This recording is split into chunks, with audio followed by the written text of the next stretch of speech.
Hello, क्या आप भी किसी प्रॉपर्टी परचेज करने का मन बना लिए हैं? क्या आप भी कोई प्रॉपर्टी परचेज करना चाहते हैं और उसका जांच कराना चाहते हैं कि वह प्रॉपर्टी मेरे लिए सही होगा कि नहीं होगा, या वह प्रॉपर्टी जो बेच रहा है उसके हिस्से में यह संपत्ति है कि नहीं है, या वह प्रॉपर्टी जो मुझे बेच रहा है वो जो जहां दिखा रहा है वहां पर है या नहीं है, या वह प्रॉपर्टी पर कोई विवाद चल रहा है कि नहीं चल रहा है, या वह प्रॉपर्टी आपके लिए अच्छा होगा कि नहीं होगा, उससे अच्छा क्या कर सकते हैं, इन सारी चीजों की आप जांच कराना चाहते हैं, कोई रजिस्ट्री कराना चाहते हैं, कोई प्रॉपर्टी से जुड़ी मुकदमा है, तो आप हमसे संपर्क कर सकते हैं इस न्याय कार्य पे, और दिए गए इस नंबर पे संपर्क कर सकते हैं। और साथ में मैं आपको एक चीज ये बता दूं कि आप अपने लाइफ में हो सकता है कि पहली प्रॉपर्टी परचेज करने जा रहे हो या दूसरी प्रॉपर्टी परचेज करने जा रहे हो, लेकिन जो डीलर है जो आपको सामने प्रॉपर्टी बेचता है वह रोज बेचता है और आप जैसे हर दिन 20-15 कस्टमर को फेस करता है। तो जो आप सोचते हैं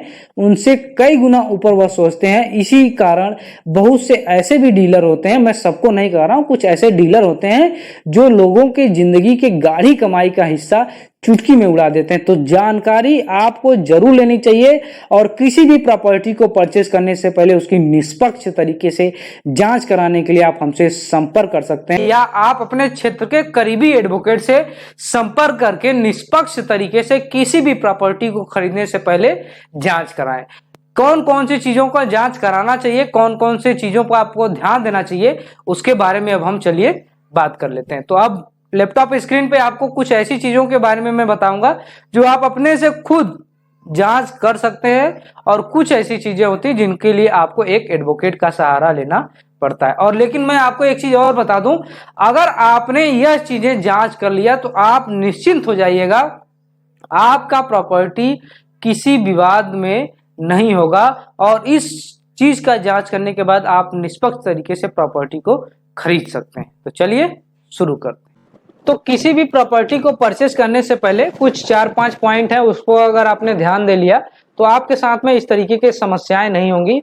तो वह 4 पॉइंट क्या क्या है उसके बारे में हम आज बात कर लेते हैं। साथ ही में आप बहुत सारे जानकारी ऐसी मिल जाएगी आपको जो आप खुद से भी जांच कर सकते हैं। तो सबसे पहला जो है वह आपको मालिकाना हक चेक करना है, दूसरा आपको कब्जा चेक करना है, तीसरा आपको विवाद चेक करना है, चौथा आपको लोन चेक करना है। तो मालिकाना हक, सबसे पहले मालिकाना हक। मालिकाना हक में कई चीजें आती हैं। तो अगर आपको किसी प्रॉपर्टी को परचेज करना है तो उसके पहले मालिकाना हक यानी आपको उसका एड्रेस प्रूफ चेक कराना चाहिए कि जो प्रॉपर्टी आपको बेच रहा है, अगर आप जानने वाला है तो ठीक है, वह वहीं का है। अगर नहीं जानने वाले हैं तो वह प्रॉपर्टी जो आपको बेच रहा है वह व्यक्ति है नहीं है, सही है या उसी का डिटेल है नहीं है, इन सब चीजों का आपको मालिकाना हक चेक कराना चाहिए। दूसरा आपको खतौनी उसका चेक कराना चाहिए कि वह उसके नाम जो है उससे खतौनी से मैच कर रहा है नहीं कर रहा है।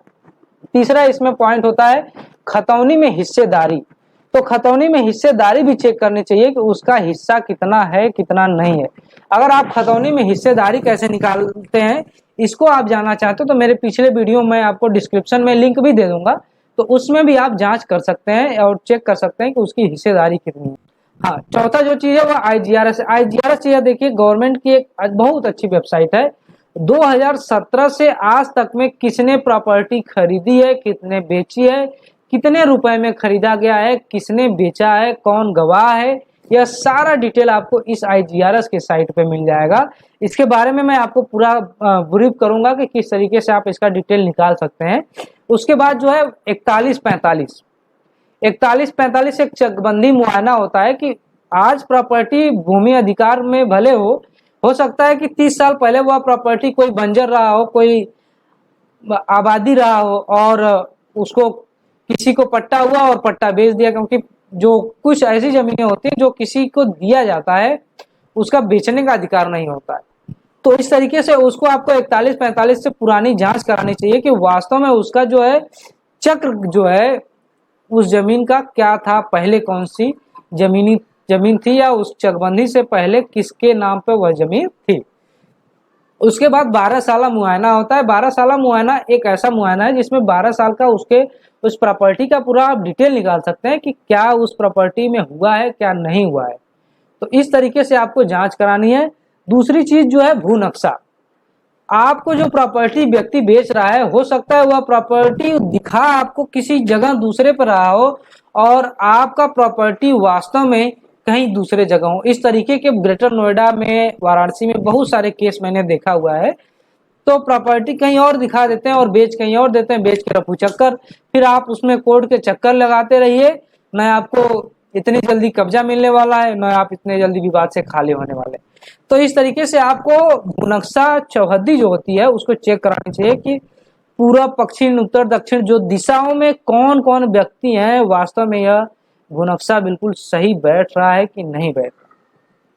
तो यह था पहला पॉइंट मालिकाना हक के अंदर। दूसरा, कब्जा। कब्जा अगर प्रॉपर्टी पर है कि नहीं है उसका निष्पक्ष जांच होना चाहिए। आपको जांच करा लेना चाहिए, पड़ोसी से पूछ लेना चाहिए उसके बगल में, या उसमें बात कर लेना चाहिए कि इनका इसमें कब्जे का को लेकर कोई विवाद तो नहीं है। क्योंकि एक मैं अपना अनुभव बता रहा हूं कि अगर आपको कोई प्रॉपर्टी परचेज करनी है तो आप उसे छुपा के मत खरीदिए। अगर आपको प्रॉपर्टी परचेज करनी है तो आप उसको छुपाइए ही मत। 4 लोगों को क्या 10 लोगों को पता चलना चाहिए कि आप उनकी प्रॉपर्टी खरीदने जा रहे हैं। अगर उसमें किसी भी तरीके का विवाद होगा, कोई मैटर होगा, तो पहले ही आपको पता चल जाएगा। हाँ, और लोगों के मानसिकता में होती है कि अगर बगल में वाला पता उसको चल जाएगा तो हो सकता है कि वो उस दाम बढ़ा दे, या डीलर का इसमें बड़ा रोल होता है कि डीलर कहेंगे कि दूसरा कोई खरीदने वाला है, अगर आप खरीद लीजिए, नहीं तो वह प्रॉपर्टी बिक जाएगी। भाई साहब, अगर प्रॉपर्टी बिकने वाली होगी तो बिक जाएगी, आप उनके रिश्तेदार नहीं है, रिश्तेदार भी होंगे तो अभी जहाँ पे जिसको फायदा होगा वो वहीं बेचेगा। तो किसी भी तरीके से छिपा के काम करने का कोई मतलब ही नहीं। आप प्रॉपर्टी खरीदिए, बिल्कुल कब्जा, किसी भी तरीके का निष्पक्ष जांच कराइए। जब आपका दिल बैठ जाए कि नहीं अब सही है, तब। अब तीसरा मैटर होता है विवाद। किसी भी प्रॉपर्टी को खरीदने से पहले विवाद का भी जांच कराना चाहिए कि उस पर कोई विवाद चल रहा है कि नहीं चल रहा है। आगे चल के हो सकता है उस पर प्रॉपर्टी पे कोई विवाद ना हो। विवाद में कई प्रकार के होते हैं। कोई न्यायालय में मुकदमा चल रहा हो कि उनकी जमीन किसी और ने लिया है और वो किसी और की जमीन लिए हुए हैं, या हो सकता है उसने कोई ज्यादा जमीन ले लिया हो, तो इस तरीके का विवाद हो सकता है। या तो कभी कभी ऐसा भी होता है कि फ्रंट पे जो है, फ्रंट पे किसी दूसरे ने कब्जा कर लिया है और वह आपको बेच के निकल गया। बाद में भी वह दूसरा विवाद खड़ा हो गया कि फ्रंट पे सबकी हिस्सेदारी बनती है, और जो कई हिस्सेदार होते हैं, हिस्सेदारों का भी विवाद होता है।